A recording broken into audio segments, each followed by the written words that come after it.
qui sera tenu par le directeur général, Maître Joseph Kalombo, qui est déjà devant vous. La procédure sera telle que lui va exposer au cours de certains instants et après maintenant vont revenir les séries de questions.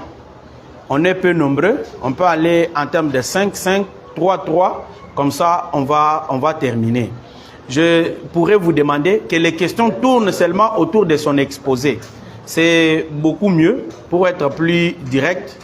Et on va éviter les redits. Si une question a été déjà posée, on va éviter de ne plus la poser. Mais j'aurais souhaité que nous puissions commencer d'abord par la présentation. Moi, je suis Faustin Koumbi. Je suis de la RTNC locale. Et on va aller de droite, donc de la droite vers gauche. C'est comme ça qu'on va aller avec la présentation. Papa, venez. Papa, oui, c'est Trésor Kalumer Radio Entraîneur. Oui, c'est Albert Mwatampata, magazine Chambrotte. Boutros Boulobangal, JVC Chikap. Terre Jolien Congo. Radio Soleil. Jules Boutou. Ça se discute. Marc Laurent Chimangamboui, Radio Les Ondes du Progrès. Eric Arsène Moussouama, Radio LCN. Arsène Kassan, Agence Congolaise de Presse. Sampoul Emmanuel, Radio Chemin de Fer. Innocent Kaïbé Kassa 24.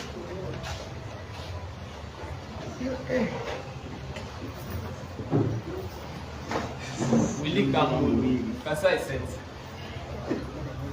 Casco Kassoura, Chaban Djefo. Mike Mlamba, Kassa Info Plus. Je crois, après que la présentation soit terminée certainement, on va maintenant prendre l'exposé du directeur général de la DGCAS. Monsieur le directeur, la presse locale du Kasaï, représentée ici par les aînés, les estimés confrères qui sont sur place devant moi, et qu'il vous plaise de bien vouloir commencer d'abord par votre exposé et on va venir par les séries de questions.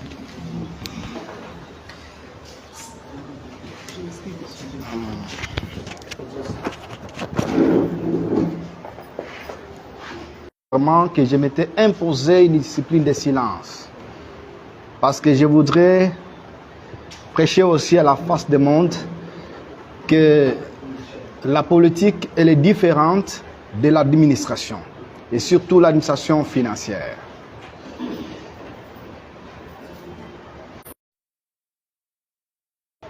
Non seulement à ma personne, à ma famille, à ma carrière politique. Raison pour laquelle j'ai tenu à vous rassembler ce jour, à travers vous, vous communiquer à toute la population sur des grandes questions qui vous préoccupent. La première question qui vous préoccupe porte sur la gestion de la régie financière de la DGCAS. Beaucoup de gens se posent des questions parce que votre humble serviteur, il n'y en a pas. Les chantres de chiffres qui communiquent à longueur de journée pour tromper l'opinion, qui mobilise mieux que quiconque, peuvent être facilement contredits à travers les chiffres que je ne vais peut-être pas vous communiquer, que je vais vous renvoyer à des sources sûres. Parce que comme directeur général de la DGCAS, je dois d'abord mon rapport financier à son Excellence, Monsieur le gouverneur de province, au ministre des Finances, à mes deux assistants, les deux DGA, à mon chargé de recouvrement. Donc, depuis que la DGCAS existe, jusqu'à l'heure où nous avons pris les commandes, je peux me donner le courage de dire que je suis le meilleur. Parce que contrairement au comité sortant, un rapport officiel, vous pouvez fouiller, il y a des journalistes d'investigation ici, on a noté pour l'année passée l'exécution, la mobilisation des recettes à la hauteur de 37%. 37% pour toute une année. Vous pouvez trouver ces rapports, vous pouvez même aller à la Cour des comptes, vous allez retrouver ces informations-là. Mais nous n'avons pas encore atteint une année. Au premier semestre, nous sommes à 65%, au point que la province du Kasaï est placée la première province de toutes les provinces de l'EPAS, Grand Kasaï. Les informations que je vous donne, ce sont des informations officielles qui peuvent être attestées non seulement par les rapports mensuels que nous communiquons aux autorités, mais aussi au niveau de Kinshasa, parce que quand vous gérez les finances, il y a les contrôles internes qui se fait au niveau de l'administration, le contrôle des tutelles, il y a les contrôles externes qui se fait au niveau des organes délibérants, notamment l'Assemblée provinciale et aussi la Cour des comptes. Donc, vous pouvez fouiller ces informations, vous allez être suffisamment édifié que ce que je vous dis va rencontrer les réalités dans les papiers. Autre chose que je voudrais vous dire est que nous avons imposé la calmie au sein de la régie financière. Depuis que nous sommes là, parce que nous avions compris dans la province du Kasaï qu'il y a d'un côté l'organe délibérant qui a besoin d'avoir sa prime locale pour son fonctionnement. Il y a les agents et cadres de la régie qui ont besoin de recevoir les salaires et primes. Il y a aussi le gouvernement provincial qui devra avoir sa quote-part pour les fonctionnements et aux besoins payer les crédits au niveau de la Freeland. Donc vous avez senti que depuis que nous sommes là, nous n'avons pas fait beaucoup de bruit et dans les silences, la calmie règne partout dans 3 hectares que nous avons cités. La calmie règne aussi au niveau des contribuables. Au niveau des contribuables, nous avons fait l'effort pour imposer le bon climat des affaires. Quand vous gérez les hommes, ce ne sont pas des animaux. Il ne faudra pas utiliser des muscles pour que les gens payent les impôts, taxes et redevances de la province. Il faut une communication, une sensibilisation pour les convaincre à payer. Parce que faire sortir l'argent dans la poche d'un contribuable et verser dans les trésors publics, ce n'est pas facile. Et vous avez compris que depuis que je suis là, nous avons même organisé le bouclage. On n'a pas enregistré de plaintes, ni au parquet, ni partout, mais les calmes règnent et les recettes sont mobilisées sans beaucoup de difficultés. Mesdames et messieurs de la presse, il y a aussi une question qui vous préoccupe beaucoup, qui concerne ma démission en tant que directeur général de la DGCAS. Je vais vous confirmer, effectivement, je suis un politique, j'étais dans l'administration, j'avais déposé ma démission pour compétir, parce que de toute façon, quand on convoque l'électorat, toutes les autorités sont censées être démissionnaires. Le pouvoir est déjà récupéré par le peuple, le souverain premier, qui devrait encore, par rapport au nouveau cycle, restituer à qui on va faire confiance. C'est dans ce cadre que j'avais déposé ma démission, mais qui a coïncidé véritablement avec le déplacement de son Excellence, Monsieur le gouverneur des provinces. Il a eu beaucoup de déplacements, ce qui fait que cette question n'a pas été examinée. Mais nous avons suivi de gauche à droite les gens qui veulent forcer la main de l'autorité, la prise d'acte et consorts. Mais est-ce que moi j'ai fait mon devoir? Est-ce qu'il faudra forcer la main de l'autorité à le faire? Parce qu'avant moi-même, il y a eu aussi les autres responsables de la régie qui ont démissionné, qui dans 48 heures, 72 heures, ont vu rapidement leur démission être prise en acte par l'autorité provinciale. Mais si ce n'est pas le cas pour nous, ce n'est pas une réponse que je dois vous donner. On ne force pas la main de l'autorité, parce que lorsque l'autorité provinciale a pris le temps à réfléchir à mes nommants en tant que directeur général de la DGCAS, il doit aussi prendre le temps pour voir s'il y a des motivations profondes à prendre acte. Je ne sais pas pourquoi les gens qui n'ont pas cette compétence de prendre acte ou de nommer DG doivent, en longueur de journée, organiser des réunions de gauche à droite, faire des sittings inutiles. Quand on gère les histoires de l'État ou la chose publique, il y a beaucoup de secrets qu'on ne peut pas étaler à votre micro ici. Vous avez vu que moi, j'étais un acteur très actif dans la presse quand j'étais à l'Assemblée. Mais vous m'avez vu imposer le silence. Beaucoup se sont interrogés, mais qu'est-ce qu'ils ne voient pas? Ils sont en complicité avec des données, avec quiconque. Mais j'ai dit non. Ça, vous gérez les secrets d'État, vous gérez la chose publique. Il faut une certaine discipline que vous devez vous organiser. Voilà, mes chers amis, c'est ce que je tenais à vous communiquer. Je tiens aussi à vous dire que, en passant, il y a une actualité, la question que vous allez poser, au cas où je n'ai pas rencontré cette préoccupation, pour vous dire que nous avions vu un groupe de gens. J'ai vu la vidéo, pas moins de 9 personnes, qui se disent agents et cadres à la régie financière, qui sont allés au gouvernorat sous prétexte de déposer un mémorandum pour solliciter au gouverneur de province de prendre acte de ma démission, avec beaucoup de dénonciations dedans. Je n'ai pas réagi à chaud, j'ai demandé à mes services techniques de pouvoir checker si effectivement ce sont des agents et cadres de la DGRCAS.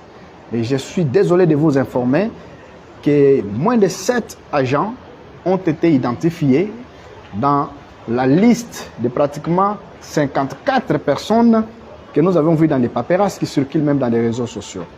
Et dans les 7 personnes, il y a 2 qui sont des candidats députés provinciaux, l'un de la ville, l'autre du territoire de Lieubourg. Il y en a aussi 2 qui sont sous sanction interne à cause des détournements des deniers publics. Ça, ce sont des choses que nous gardons, mais qui sont officiellement connues parce qu'ils sont sanctionnés. Donc, ce sont des frustrations qui leur ont permis de poser leur signature. Alors, par rapport à toutes ces dénonciations que nous avions capturées ou nous avons lues, nous pensons que la vie humaine, la vie privée est sacrée, l'honneur, on ne l'achète pas. Nous allons nous organiser pour saisir les instances judiciaires parce qu'il y a eu des affirmations gratuites que les comités directeurs est tribaliste. Le comité directeur engage les membres des familles au péage pour mobiliser l'argent afin de pouvoir à une campagne politique. Il faut noter ici en passant qu'avant que nous soyons DG, nous avons été élus comme députés. La population qui nous a élus continue à maintenir la même confiance. Et depuis que nous sommes là, je peux vous présenter les ordres de mission que nous avions signés, non seulement au péage, qui est devenu au fait les points où tout le monde regarde, mais aussi dans d'autres secteurs. Nous sommes dans une province de Kasaï composée de 5 territoires. Lorsque une autorité veut prendre une décision, devra tenir compte de la configuration géopolitique, en tenant compte des sensibilités de la ville et d'ailleurs. Et toutes ces informations sont contenues dans les différents documents qui sont signés, qui sont partagés partout. Je ne saurais pas vous les présenter ici, mais je vais vous informer que nous avons fait notre travail comme un responsable pour tenir compte de toute cette situation afin d'imposer l'accalmie à la régie financière. Voilà. Donc, l'agitation que vous avez vue hier ou avant-hier est le fruit d'une certaine instrumentalisation politique. Parmi vous, vous avez aussi reçu des partenaires ou des acteurs politiques qui ont prévenu ce que nous avons vu aujourd'hui. Parce que hier, ce n'était pas à l'ordre du jour. Et lorsque nous avions mené, nous avons fait notre mandat comme directeur général, il y a l'accalmie, ça gêne les gens. Et je pense qu'il y a des arguments à vous présenter à cet effet. Nous allons, sur le plan administratif, nous avons dit que moins de 7 agents, dont des cadres qui sont sous sanction, donc il n'y en a pas de cadres, il n'y en a pas. Donc on vous dit qu'il y a eu, pour attirer l'attention de l'autorité, 54 agents. Quand nous fouillons dans nos archives, on ne retrouve rien. Et puis en plus, les dénonciations qui ont été faites, calomnieuses, nous sommes en droit, ça ne vous concerne pas, parce que ça touche à notre honneur. Nous allons nous pourvoir en justice pour que seule la justice est capable de recevoir des éléments qui doivent corroborer avec les affirmations qui sont faites dans les fameux documents dits mémorandum. Et ensuite, en ce qui concerne la requête formulée, elle est formulée à son Excellence, Monsieur le Gouverneur des provinces. Il est l'unique à pouvoir, sur le plan administratif, en donner des éléments qui conviennent. Mesdames et Messieurs de la presse, j'espère que j'ai fini ma communication. Je souhaite que vous, qui êtes dans l'opinion, vous puissiez poser des questions. Nous allons échanger sans tabou sur toutes les questions que vous pensez que vous n'avez pas de la lumière par rapport à ma communication pour vous éclairer davantage. Merci beaucoup. Merci beaucoup, monsieur le directeur. Je crois que c'était l'exposé. Et après, maintenant, nous prenons la première série de questions. J'aurais souhaité qu'on commence parce qu'on est un peu nombreux. Comme ça, 3 personnes pour la première série. On va aller 3-3. Donc, la série de 3 questions, 3 personnes en fait. Et que chacun aura droit à poser pas plus de 2 questions. Donc, 2 questions, 5. Voilà, 5 personnes, mais que personne ne pose au-delà de 3. Pas 3. Donc, 2 au moins. Si vous avez 4, 5 préoccupations, faites de façon que toutes les préoccupations se retrouvent dans les 2 questions. On sait pourquoi, parce qu'au début, comme ça, on a encore du souffle. On risque de préjudicer les autres qui ont des questions. Et vers la fin, là, ils n'en ont plus de souffle et on commence déjà à chercher à pressionner pour rentrer. Première série de questions, 5 personnes. Nous prenons le directeur Serge-Olivier Mpongolo, Willy Deoy Kamboulou, 3 personnes, oui. 3e personne, le président Mac. 4e, 5e. Voilà, première. Première, c'est... Oui, c'est vous. Merci beaucoup de la parole que vous m'accordez. Merci aussi pour l'invitation que vous avez lancée à la presse pour vous exprimer. Si je vous ai bien suivi, monsieur le directeur, vous avez dit que vous êtes les meilleurs de tous les directeurs qui ont géré, tous vos prédécesseurs. Vous êtes les meilleurs mobilisateurs des recettes de la province. Ma question a 2 volets. Le premier volet, c'est par rapport à cette mobilisation-là. C'est combien? Parce que avant, vos prédécesseurs nous disaient qu'ils étaient à 500 millions. Ils étaient à 450 millions. Vous êtes les meilleurs. Vous êtes arrivés à 1 milliard ou à 800 millions. Et si vous êtes les meilleurs, à quel niveau se situe actuellement la dette de la province contractée auprès de la Finlande Bank? Cette dette-là, je crois, elle va faire tout un mandat, 5 ans, sans qu'elle soit peut-être vidée. Peut-être avec vous, je ne sais pas si vous l'avez rabaissée en payant. Le deuxième volet de ma question. La 3e question. Le deuxième volet de ma question, c'est que vous avez beaucoup d'agents à la DGRCAS, mais nous avons appris que nombreux sont là et ils ne sont pas payés, ils n'ont pas reçu leurs primes.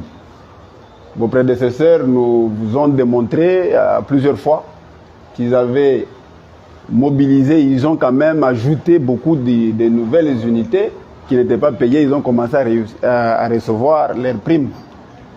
Est-ce que chez vous, c'est aussi le cas ou bien avec les mémorandums ou c'est pas ce qu'on a fait hier que vous avez suivi, c'est que vous rejetez là. Vous dites que ce ne sont pas de vrais agents de la DGRCAS. Est-ce qu'il y a eu d'ajout ou c'est le même nombre laissé par vos prédécesseurs? Pour ne pas citer M. Jean Calvin, lui quand même il vous a cité.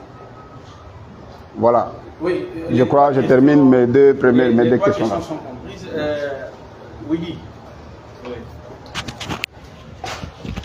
Merci beaucoup, monsieur le DG, pour votre exposé.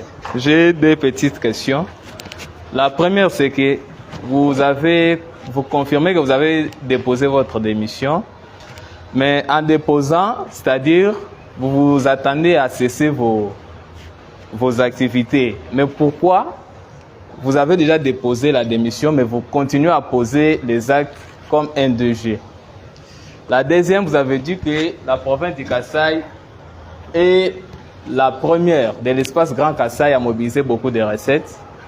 Je ne sais pas, sur base de quoi vous fondez cette affirmation. Est-ce que c'est ce qui fait que la province soit meilleure, ou soit vous soyez meilleur à mobiliser les recettes, ou soit vous vous êtes basé sur ce que votre prédécesseur avait fait et vous avez comparé avec ce que vous laissez à la province. Et combien vous laissez exactement à la province pour que nous puissions vous dire que vous êtes le meilleur. Merci.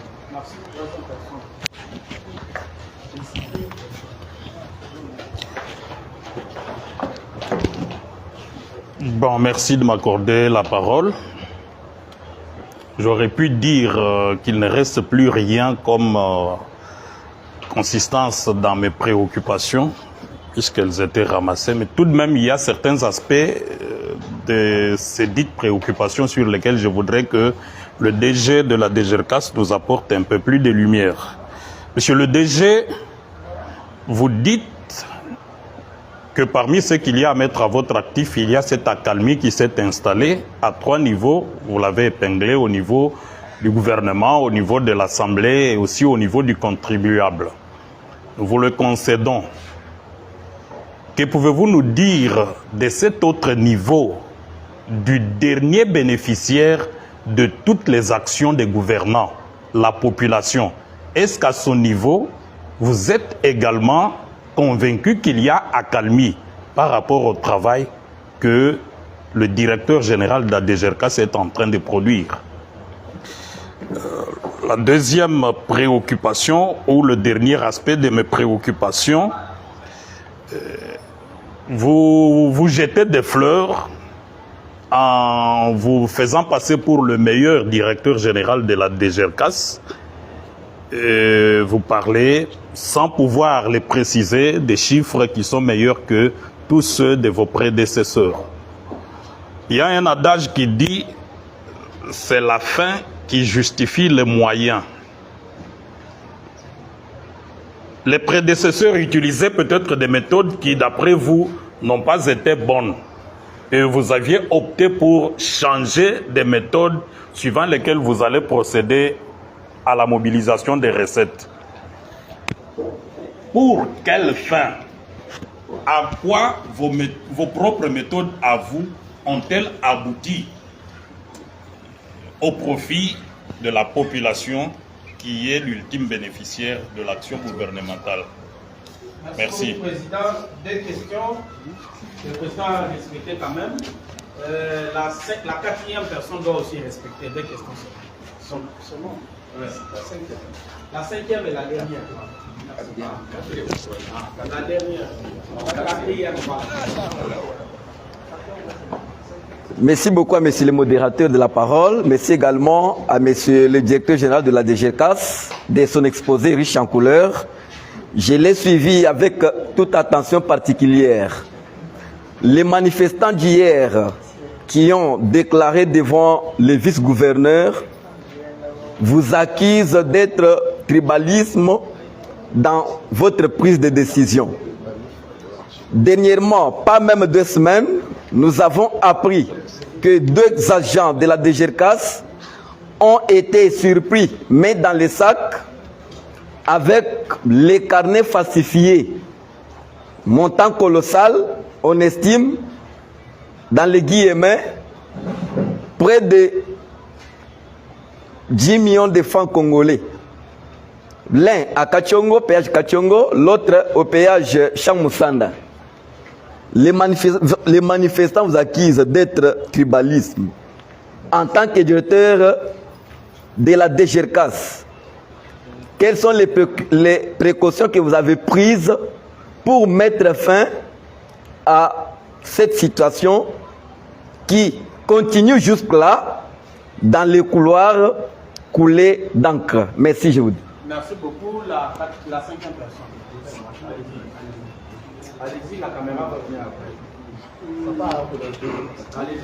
Merci beaucoup, monsieur le directeur général de la DGRCAS. Je préfère plus poser mes questions en Chiluba pour permettre aussi à nos mamans là qui vendent des braises d'écouter ce qui se passe.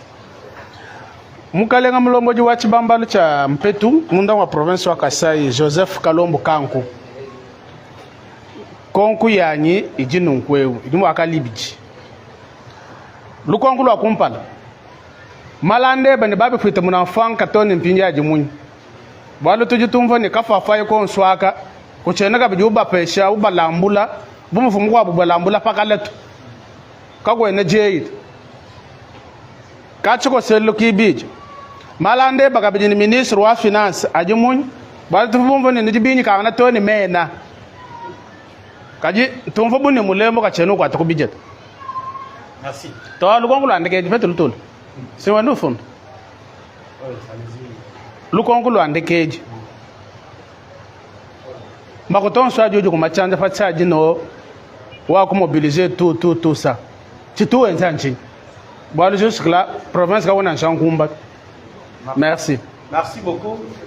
C'est la question posée par le président Macky d'une autre manière, mais vous êtes revenu en Tchoulouba. C'est la même question, si j'avais bien compris. La première série de questions, sur les DG, vous avez la parole. Oui, merci beaucoup pour les différentes questions. Je commence par Serge Olivier. Serge Olivier a parlé en termes de chiffres. Je me vante comme meilleur, mais quel est le chiffre que nous pouvons retenir en date? Je vais vous communiquer les mois d'août ici, les mois d'août qui viennent de terminer. Je voudrais réclamer l'attention de Serge Olivier Nkongolo, Gilles Boutou, ainsi que le vieux Mac. Parce que Serge a posé la question, je voulais lui répondre à cette question-là. Je voulais d'abord vous rappeler que les budgets votés au niveau de l'Assemblée a des dotations. Il y a une dotation qui vient du gouvernement central en termes de rétrocession des recettes en provenance des régies financières nationales, DGI, DGRAD, DGDA, et j'en passe. Il y a aussi la dotation qui vient au niveau provincial, les recettes propres que nous mobilisons pour faire ce qu'on appelle les budgets de la province.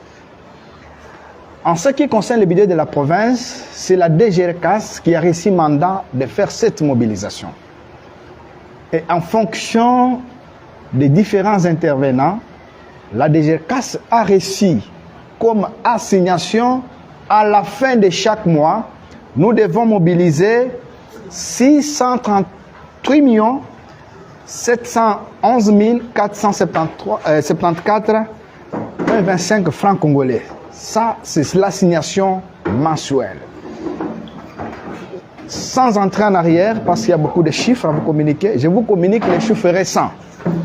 Nous avions réalisé 564 983 847,84 francs congolais.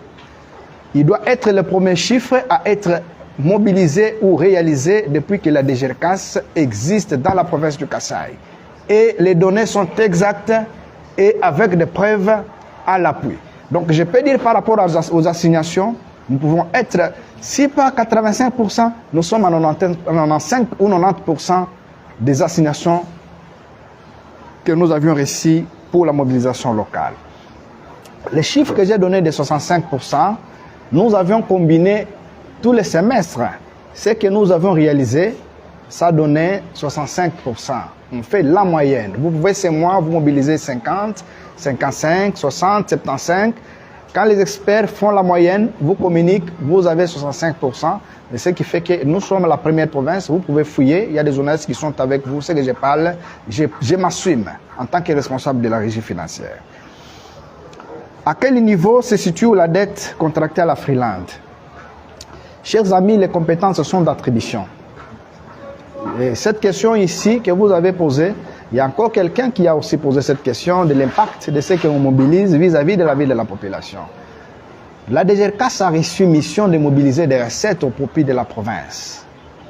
Dans la chaîne de dépenses ou dans des finances publiques, nous avons des ordonnateurs nous avons des comptables.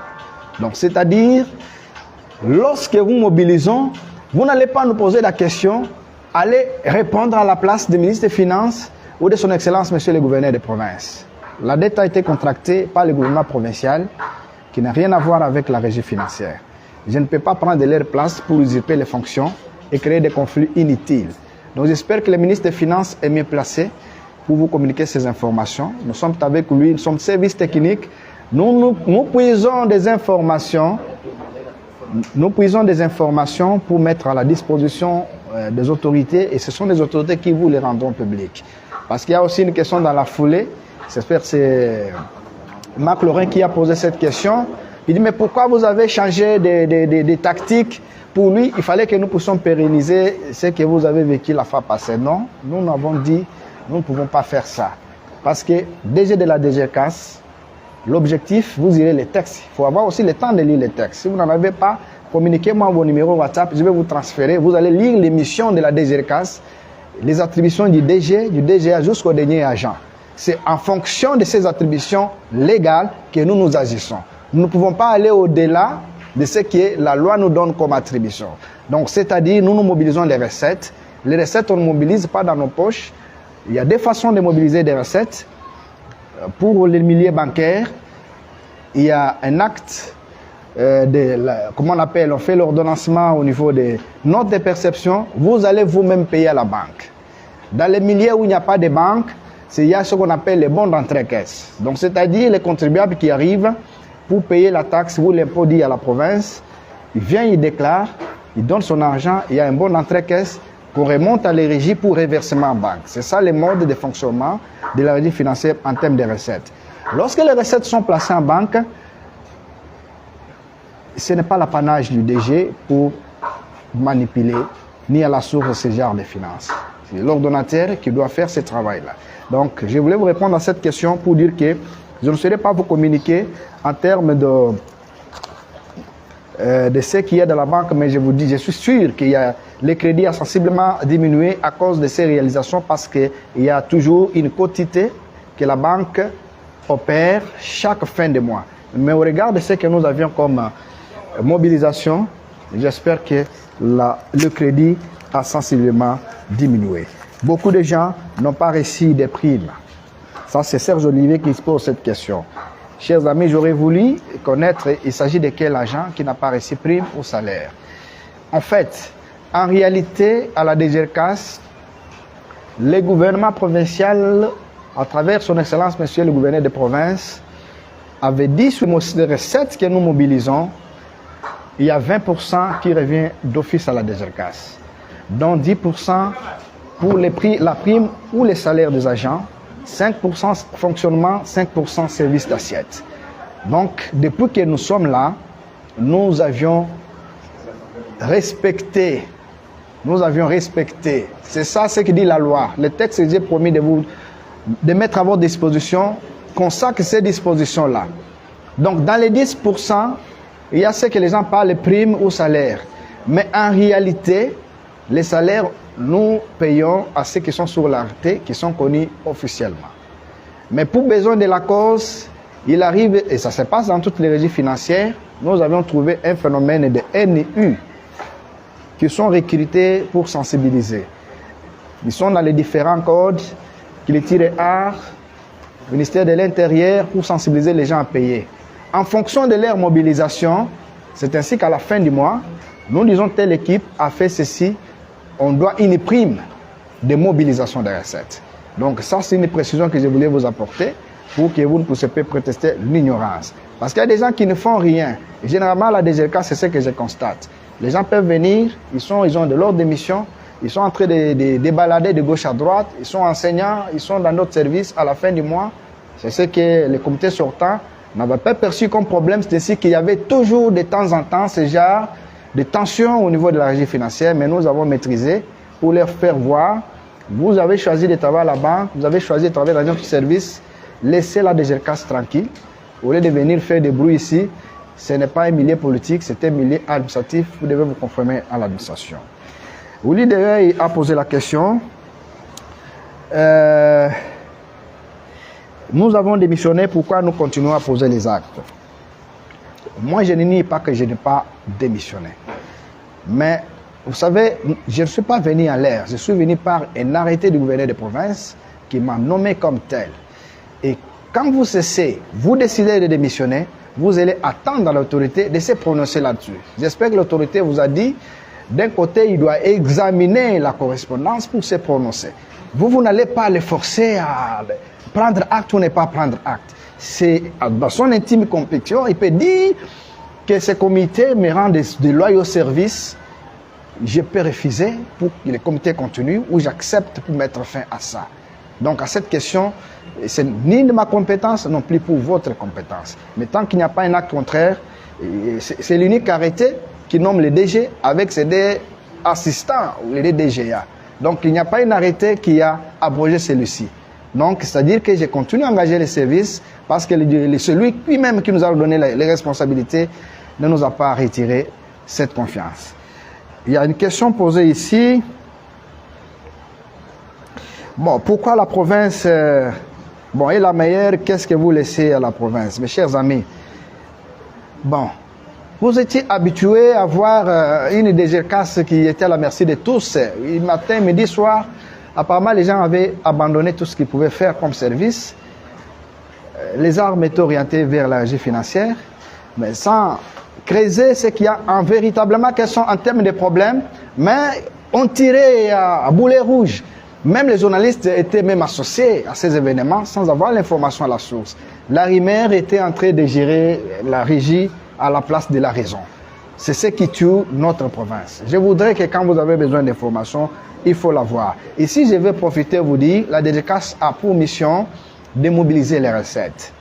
Les recettes pour permettre à ce que le gouvernement provincial active la politique de ses moyens. Je peux vous donner un exemple. Nous avons parcouru une période de l'insécurité ici dans la ville et ça continue. Est-ce que vous savez les moyens qui viennent à ce qu'on mobilise les carburants pour acheter aux policiers? On déploie les policiers sur terrain. Nous avons connu des problèmes ici de décès de personnalités. Tout ça, ce n'est pas l'argent du gouverneur de province, du DG ou de n'importe qui, c'est la mobilisation des recettes. On sait comment on peut capturer quelque chose pour essayer de poser cette accalmie-là. Alors, vous avez besoin qu'on construise les immeubles pour comprendre qu'effectivement, la mobilisation fait quelque chose. Mais nous avons, à votre niveau, au niveau des fonctionnements, vous avez vu, on a posé quand même des petits actes qui peuvent vous inspirer confiance. Vous étiez habitué à voir des barrières passées avec des fils, mais nous avions imposé les barrières métalliques, sont visibles. Nous sommes aussi, beaucoup de collègues qui sont au niveau des Kouilou et consorts nous appellent pour demander quel est le secret, mais nous avions posé des actes. C'est au moins un exemple que je vous donne, mais il y en a beaucoup, mais je ne serai pas trop me justifier ici. Voilà. Marc a posé la question, la population accalmie par rapport au travail fourni. Oui, l'accalmie, vous demandez l'accalmie. L'accalmie devrait commencer d'abord par vous-même. Parce que vous aussi, vous êtes contribuable.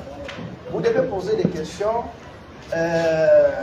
au président de la FEC, qui vous donne son son de cloche, parce que c'est lui qui gère les grands contribuables, notamment les commerçants. Quel est son entendement par rapport à notre gestion? Est-ce que nous avions tracassé la population? Nous nous étions réveillés le matin, on a fermé tous les magasins, et nous avons eu beaucoup de procès. Allez-y à la justice, demandez si nous avons eu combien de procès depuis que nous sommes là. Et vous-même interrogez, vous aussi, quand vous circulez, comment vous sentez, comment nous gérons. Alors, nous pensons que c'est vous qui devrez répondre à cette question à ma place. Mais moi, je suis sûr qu'il y a un bon climat d'affaires. Je suis en contact avec le président FEC qui dit que ça va. Le président Wewa, parmi les contribuables les plus compliqués, il dit que non, ça va. Parce qu'on a eu le temps de sensibiliser les gens au civisme fiscal pour qu'il ne faut pas utiliser les mécaniques pour permettre à ce que les gens payent les impôts. On a posé la question par Marc Laurent, à quoi les méthodes ont-ils abouti au profit de la population? Et j'espère que j'ai déjà répondu à cette question ici pour dire que, en fait, je voudrais que vous puissiez retenir une fois pour toutes. Parce que j'ai comme l'impression que dans la province de Kasaï, tout semble tout doit être politisé pour que les gens comprennent qu'il y a quelque chose de l'autre côté. Alors quand vous vous imposez un silence, on vous colle tous les péchés d'Israël. Moi, j'étais politique, j'étais en contact avec vous permanent. Chaque fois qu'il y avait plénière, chaque fois qu'il y avait un événement, je ne tardais pas à communiquer. Et ça, vos micros peuvent avoir ma voix aux différents événements. Mais je quitte politique, je deviens administratif. Je devrais me comporter comme tel.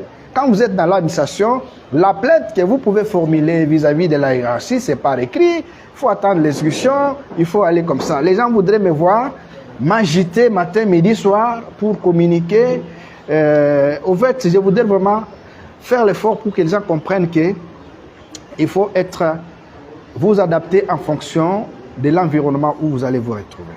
C'est ce qui a imposé la nouvelle méthode que nous avons dit, que ça ne sert à rien à trop déranger la population avec des communications qui ne rapportent rien, mais il faut travailler dans le silence, qu'on apprécie votre travail à travers le silence que vous imposez. Parce que vous pouvez communiquer beaucoup, mais les gens vous observent, disent que ce qu'ils communiquent, c'est une vérité ou c'est la fausseté. Mais vous pouvez aussi imposer le silence, les gens peuvent inventer des sujets, mais intérieurement, votre conscience peut vous dire que, effectivement, le silence, c'est aussi une réponse à quelque chose. C'est Jean-Luc. Bon, je n'ai pas bien perçu, on me dit que je suis tribaliste. Boutros, il a dit manifestant accuse d'être tribaliste, un agent a pris dans les sacs avec 10 millions de francs congolais Kachongo, Samide. Bon, je voudrais que vous puissiez m'éclaircir là-dessus. Il a pris l'argent à Kachongo, 10 millions de francs congolais, ça provenait de quelle taxe ou quel impôt, même Samide. Alors, mais pour votre information, ce sont aussi des rumeurs qui ont été relayées à l'occasion d'une visite d'inspection de son Excellence, Monsieur le gouverneur de province, que nous avions regretté, que le péage faisait 1 800 000, mais quand le gouverneur est passé, c'est 10 millions par jour. Chers amis de la presse,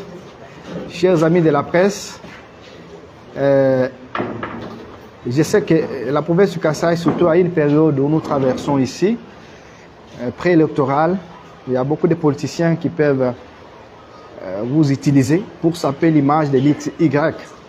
Je vous informe que les péages que nous avons ici, depuis que nous sommes là, nous n'avons jamais vu un péage faire 10 millions de francs congolais les jours.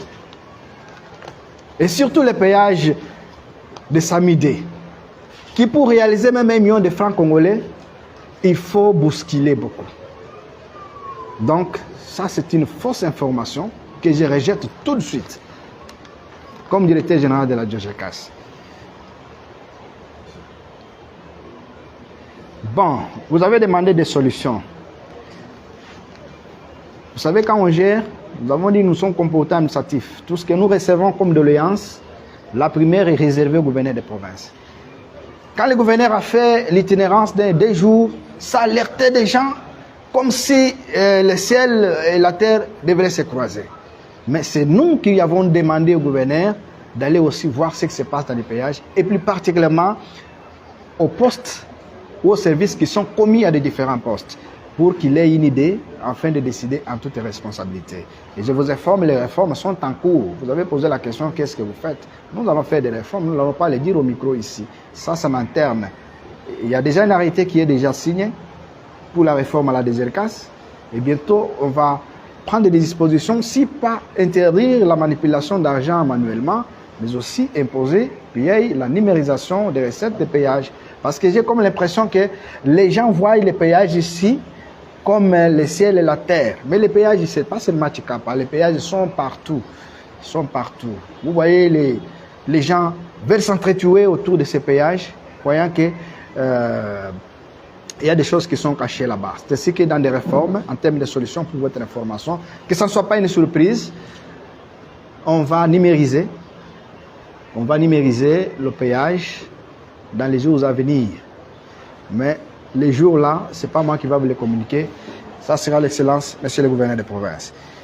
Albert, moi, tu as posé des questions en langue, et je souhaite aussi les répondre en langue. Questions relatives aux relations avec les députés. Non, Malanda, même, je ne vais pas mon enfant à Jimmy Pabicol. Bon, même, Gambeji, il y a une question. Kadi matuku akumu neka ni bijumu mwana mwabje donner pied mo comme loi kutenza mujumu mala jatanga de jerkas chene matando ni muntu na shomoto Tu dis, le malade n'est pas bicol. Nacha, bah, ministre ou un peu, ou moins, nous disons de netto, ou votre même firme de l'Assemblée. Il y a les pourcentages qui vont aller déposer cette question-là au président de l'Assemblée, poser la question au député. Quand on vous donne un pourcentage pour le fonctionnement interne, vous faites quoi avec cet argent? Donc, je ne suis pas bien placé pour répondre à cette question, au moins pour la DGCAS, et je vous ai déjà donné la réponse. Mesdames et messieurs, je crois que j'ai terminé la première série de questions. On me souffle. On peut prendre pour la deuxième série une question. Une question. Pourquoi? Parce que l'État est en train de filer les 15h04. On risque de quitter ici à 16h. Vous êtes devant un juriste, les journalistes devant les juristes. On risque de quitter ici à 20h, ce n'est pas bien. Alors, je souhaiterais que ça soit une question. Nous prenons Gilles Boutou. Non, une question, c'est beaucoup mieux. Pourquoi? Parce que, non, j'ai dit ceci. Je l'ai dit bien. Je sais pourquoi. Nous prenons Jules Boutou, et non Gava, Serge Sampoula, la dernière personne. L'avant-dernière personne. Hein? C'est fini. C'est pourquoi tu as tout tourné. Il a une question. Donc la deuxième série est la dernière. Il n'y aura pas de questions. S'il vous plaît, avant que nos amis ne prennent la parole. Monsieur le DG, nous ne sommes pas contents de l'ambiance que nous observons dans cette salle. Donc, vos proches doivent commencer à intimider des journalistes et s'imposer sur eux comme ça. Vos proches, ceux qui sont avec vous. Ce n'est pas quand même leur droit. On peut tout permettre, mais pas qu'eux commencent déjà à prendre des décisions ici, à s'imposer. Les choses ne doivent pas se passer de cette façon, s'il vous plaît. Merci. Je pense que c'est moi qui vous ai ici pour échanger. Regardez-moi, les proches, vous êtes venus suivre. En réalité, vous ne pouvez pas être ici. Mais lorsque vous avez besoin d'avoir un rendez-vous avec le chevalier de la plume, tout le monde marqué. Alors, laissez-les tranquilles, mais ne répétez pas pour de fait, en quelque sorte, perturber leur fil ou les réflexions autour des questions qu'ils doivent mettre. Donc, j'en appelle calme. Monsieur le Président, ne vous fâchez pas. Non, je ne fâche pas, c'est juste une observation. Il fallait qu'on soit dans une bonne ambiance pour que ça se passe correctement. Ça va, la dernière série de questions. Oui, nous commençons par... Merci, monsieur le DG.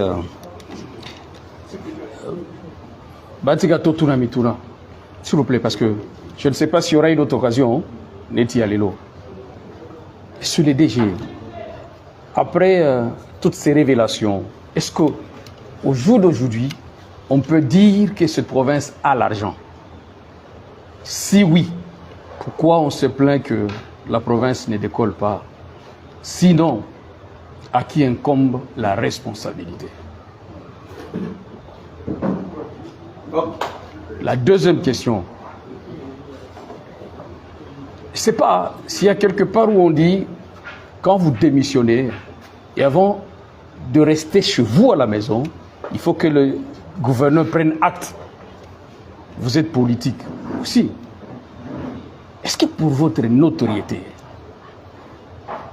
pour la probité morale même, parce qu'aujourd'hui on suppose que vous avez été, ou votre nom a été traîné dans la boue, est-ce que Koumoun a quitté que, après avoir démissionné, pour éviter ce qui est arrivé hier ou avant-hier, au Vananandako? En quoi est-ce que votre maintien dans ce bureau prouve que cela qui vous devriez laisser, et enfin, vous parlez de la numérisation des services au niveau de la DGCAS. Mais les infos que nous avions, il y a de cela au moins 7-8 mois, que certains de vos collaborateurs, vous avez proposé la numérisation de tous ces services pour que vous ayez même une idée sur le personnel, le nombre de personnel que vous avez là-bas et que vous aviez refusé. Est-ce qu'on peut dire que ça venait de vous ou de quelqu'un d'autre parce qu'il fallait protéger quelques-uns des intérêts que vous ne voulez pas nous dire aujourd'hui? Merci. Deuxième personne. Bien, merci pour la parole. Monsieur le DG, j'ai une petite préoccupation que je voudrais bien vous poser. Ici. Je voudrais juste savoir, au début de votre intervention, vous êtes revenu sur la qualité des manifestants qui exigent votre départ à la tête de la DGRCAS. Vous avez cité des candidats qui sont, bien sûr, qui ont postulé aux législatives nationales et provinciales. Mais nous apprenons des sources proches également que vous l'avez aussi fait. Je voudrais juste avoir une précision. Que dit la loi pour vous, mandataire d'une entreprise publique, qui est tombée dans cette même incompatibilité? Alors la deuxième préoccupation, je voudrais revenir sur votre lettre de démission que vous aviez déjà déposée à la DGRCAS. Si le gouverneur de province ne prenait pas acte de votre lettre, qu'est-ce que vous allez vous faire à votre niveau? Revenir aux affaires ou vous allez encore nous raconter d'histoire? Voilà, merci. Merci.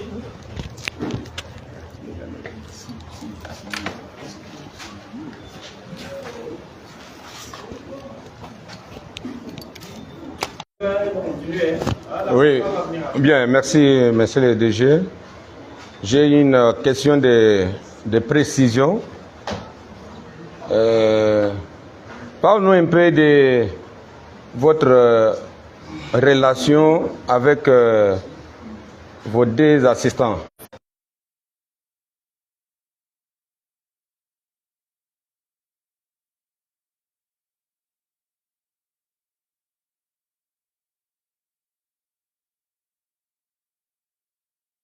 Pour tout ça. Parce que vous avez des choses engagées, mais vous n'avez pas l'argent pour payer.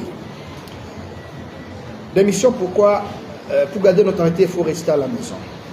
Chers amis, depuis que j'avais démissionné, ça a été mon souhait. Depuis la démission que j'avais déposée, j'avais pris cette responsabilité de rester à la maison.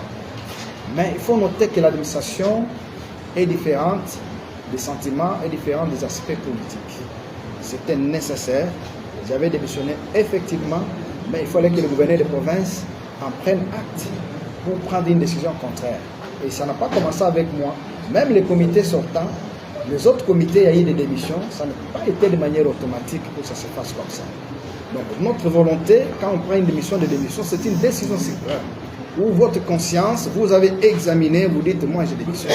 Parce que depuis que j'ai démissionné, si vous voyez trop de bruit se passe, je suis candidat à député national au niveau de la ville. Ça, il faut que je vous dise. Et depuis ce temps-là, il y a des gens qui ont de l'insomnie, qui pensent que quand on devrait rester candidat à député provincial au niveau des territoires, pourquoi il venir en ville à bouleverser le calcul politique? C'est tout ce que vous voyez aujourd'hui, nous sommes avec vous autour de cette problématique. Mais en réalité, en prenant la décision, même au lendemain, si le gouverneur n'avait pas connu les mouvements de voyage, s'il prenait acte, je pouvais rester à la maison et me préparer pour les élections. Mais il pense que je pouvais l'aider pour d'autres aspects que je suis en train de faire. En tout cas, ça c'est son intime conviction, sa discrétion.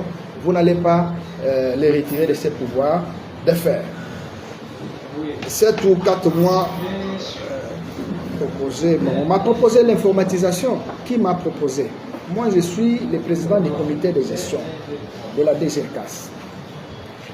J'ai toujours milité pour l'informatisation des services. Et pour votre information, les notes techniques que nous adressons à l'autorité dans les différents rapports, même de réalisation des recettes, il n'y a aucun rapport que nous n'avons pas inséré la numérisation. C'est moi qui signe le rapport qui transmet à l'autorité. Comment les gens peuvent vous raconter l'histoire à demi de En réalité, je ne peux pas répondre à des rumeurs. Je voudrais avoir des précisions pour réagir à cet effet. Mais je vous confirme que même maintenant, vous pouvez vous déplacer dans mon bureau. Vous allez trouver que dans les différents rapports, l'informatisation a été à l'ordre du jour. C'est ce qui m'a poussé le gouvernement à faire l'itinérance pour se rassurer.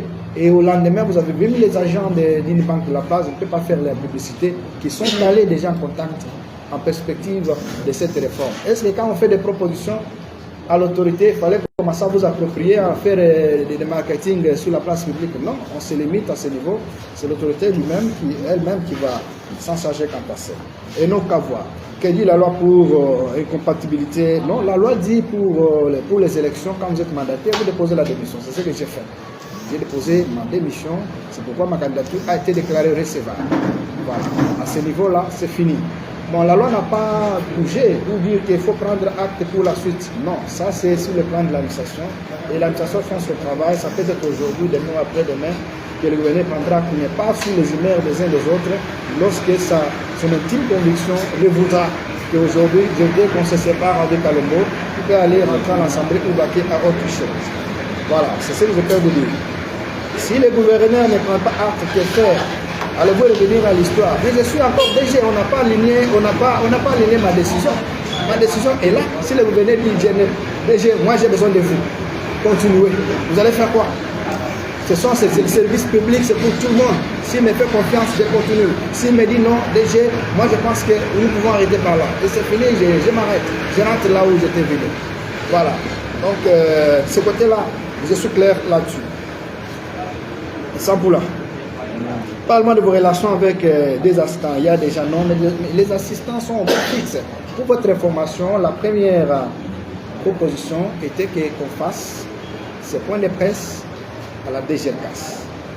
Parce que là, vous pouvez poser la question, je peux vous retirer le document, je vous le présente. J'espère que, Austin, j'ai parlé avec vous sur ça. Il y a même 2-3 journalistes qui étaient venus. C'est la proposition de dire, comme l'endroit est trop étroit, on ne se pas très bien échanger, déplaçons-nous vers ici. Mais avant de venir ici, j'ai laissé des assistants en pleine préparation de ce qu'on appelle le budget, déposer le budget à la province pour la DGRCAS. Parce qu'il faut retenir que nous sommes pendant une période, on a déjà convoqué la conférence budgétaire, mais les services en interne travaillent. Nous, en tant que service technique de la province, nous devons nous organiser pour voir, au terme de nomenclature, voilà ce qu'il y a eu comme difficulté. Excellence, quand vous allez signer la nouvelle nomenclature, voilà ce que vous devez corriger. On a eu du conflit, ceci, cela, en termes de défense au niveau de la DGRCAS, que le but a été exécuté, que n'a pas été exécuté. Je ne veux pas vous amener pour ceci, pour la conférence de presse, avec les règles pour ce travail technique, avec tous les chefs de division qui sont là, avec tous les chefs de bureau, qui avaient signé la décision de la mise en place de toutes les conditions d'élaboration du budget sanitaire. Donc les relations sont vraiment au contexte. Quand quelqu'un dit que les relations sont très fortes. Je crois que vous avez fini. Oui. On peut aller dire ça. Non? Mesdames et messieurs, je vous remercie.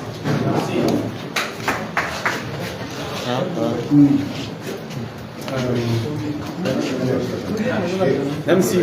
Même si on a applaudi, on n'a pas